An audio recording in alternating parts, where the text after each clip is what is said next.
Off. Hello, Jamie. How are you? I'm doing good. Hi, Lisa. Hi. How's my boy? Eric says hi to everyone. He's very animated. All day he has been. I'm telling you. I know, and All this right, is we're just going the to go morning. into some very. What now? This is just the morning. I know. The day is young. All right, Eric, we're going to talk about some pretty heavy subjects here. How can we learn to love others? He poses it back with another question. How can we learn to love ourselves? You have to, Okay. whatever You you tell me. can, yeah. You have to be able to give to yourself to give to others. And he said that is the general rule. It doesn't fit every single time. Because remember, when we're talking about emotions, um, he's getting frustrated. He can't find the word he wants. It's spiritual stuff, but it's not defined as spiritual stuff. And it's like faith and all that shit. He goes, when we look at that, we can only speak of it loosely in general because not everybody's story is going to fit under a category, which sometimes that's why it just absolutely sucks to even follow this path because Mhm. for some humans it's just so simple to be told, sit like this, eat like that, do like that, and you'll get this outcome. He says, but, hell, that's not why we dove back into bodies and fell to earth, is it? He makes it sound like such a ride. He said, so It is. when you look at loving yourself,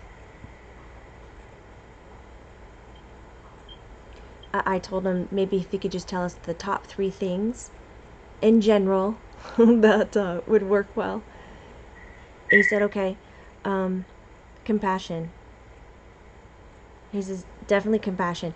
And compassion isn't that kind of bullshit that people do so they get a reward or they get something back. Compassion is something that just instantaneously comes. You give it, and it's to make you or the whole, whatever's around you, better.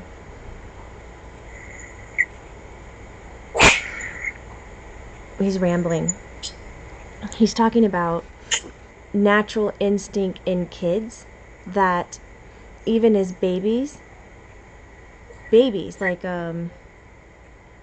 6 months, 8 months, like they're sitting up and they're all chubby. I love babies. But Me too. he's showing me images of like that even they get happy and satisfied when they see someone do something good for someone else. Like it's an innate response. And he said it's not just within the human race, it's within all living creatures, even trees and plants. He goes, but we don't slow down enough to be able to see it. So when we You dropped an F bomb there, and you circumvented it. I know. I can tell. I gotta quit that pause. Maybe I can fool you more. I No do it. way. Okay, so compassion is one of the ways that we can learn to love ourselves. And he says, now the second one I think is most important for anyone is just to be with what you have. That doesn't rob you from setting goals. It doesn't rob you from wanting change or shift or dreams, but be with what you have. It makes you stay in the now. Most he said most living creatures, and I was like, so that goes beyond human? And he said, yes, it goes into the animal kingdom and plant kingdom, that we have to prepare for what's to come, be it weather or relationship issues or financial goals. And he says that's all good and well, but when it comes to emotional qualities, you have to stay with what you have because you can't stand on what's coming in 3 days. You can't even touch it because it's not there. You have to be in what you have. And he says, I can't stress that enough. That is a huge part. And he says, and I think if we're speaking in general, I think the next one would be respect. And he said, he's pausing. He thinks it's fucked up that a lot of people will redefine or misdefine respect, and they'll use it in a vengeful way. Like say if one of their buddies got hurt by this other guy, then they're going to respect their buddy by hurting that guy. Ah. And he goes, it's not how it works. He goes, when I'm talking about the term respect, I mean it in a way where it supports the best in the situation, the best emotional outcome. Not the right, not the wrong. I'm talking about just the best. And you know when you have the best, when you end up with no regret, no doubt, right? You just feel like you're totally rooted, and someone asks you how you feel, and all you can come up with is happy, and you wish there was a better word for it. And then people ask you, what drug are you on? And you'll have to say, life, man, life. Oh, wow, that is so sappy. But it's true. He says, I'll be working for Hallmark next week, don't worry. Oh, God. Anything else before we go on to our last question? Nope, he says, that's what I would say about self-love. All right, our last question. Talk to me about forgiveness and how do we learn to forgive ourselves and others? First, talk to me about forgiveness in general.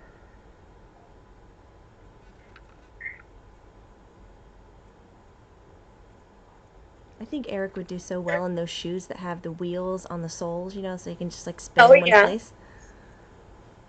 Half the time when I look up to find him, I'm looking at the back of his head, because he's turning.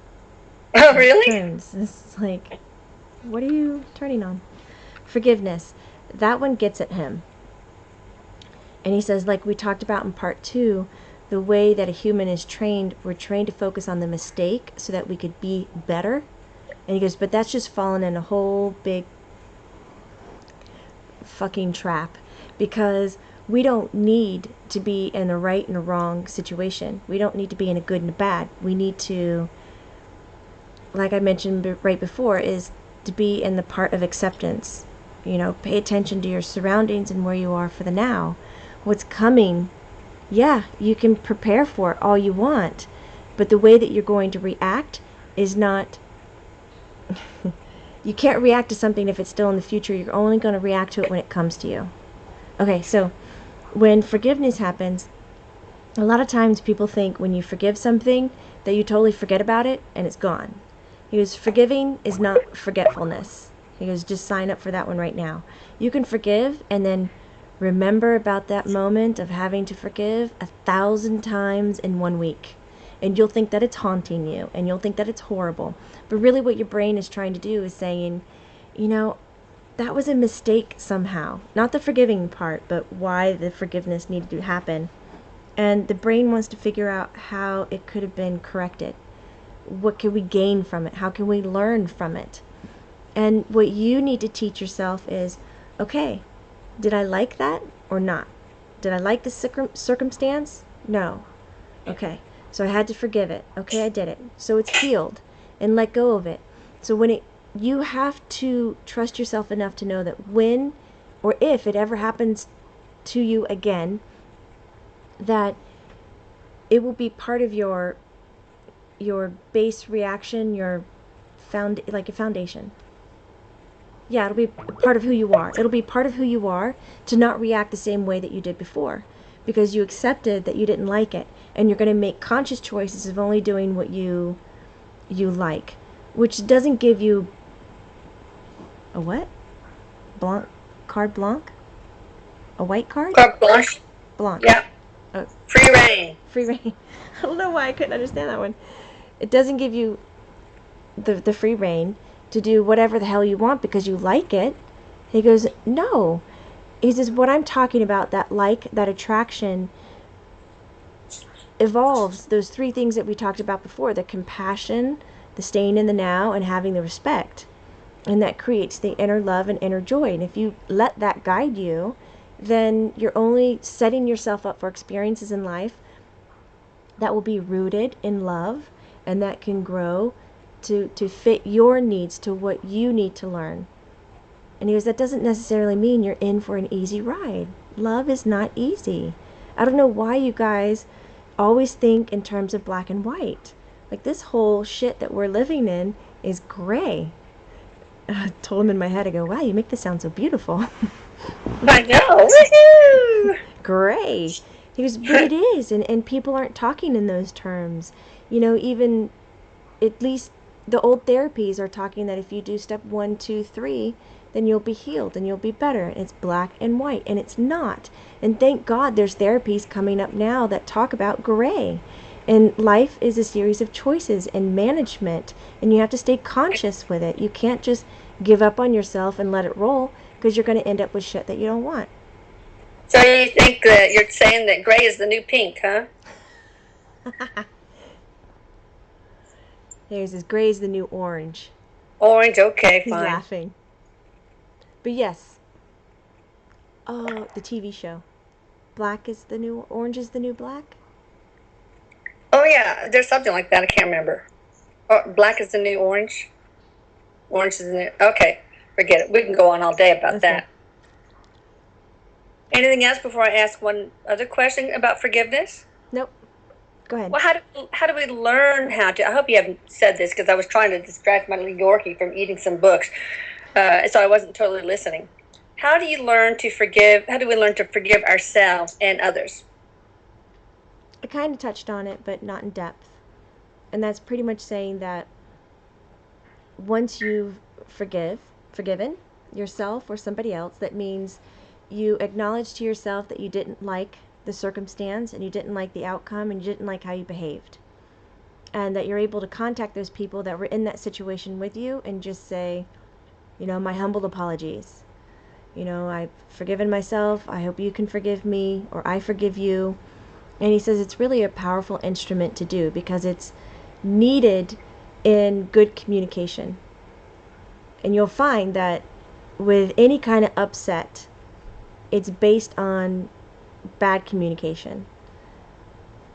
If anybody wants to sharpen the tools in the shed, sharpen the tools in their shed. Sharpen the communication tools. I'm not saying get in better vocabulary. I'm saying be a better listener and be a better sharer in how you're feeling and what you're going through. And he says that will help you with dealing with the forgiveness for yourself. And he says, and once you have done that, you know, the talking bit, then you have to train yourself that that is the past, that you're not going to repeat it, that you're wiser from it, and you already know the choices that you would make if or when that situation would ever come back up again. It's all about emotional honesty, it seems like. Being emotionally honest with yourself, so that, hey, I got to be honest with myself. I messed up. I need to ask for forgiveness more.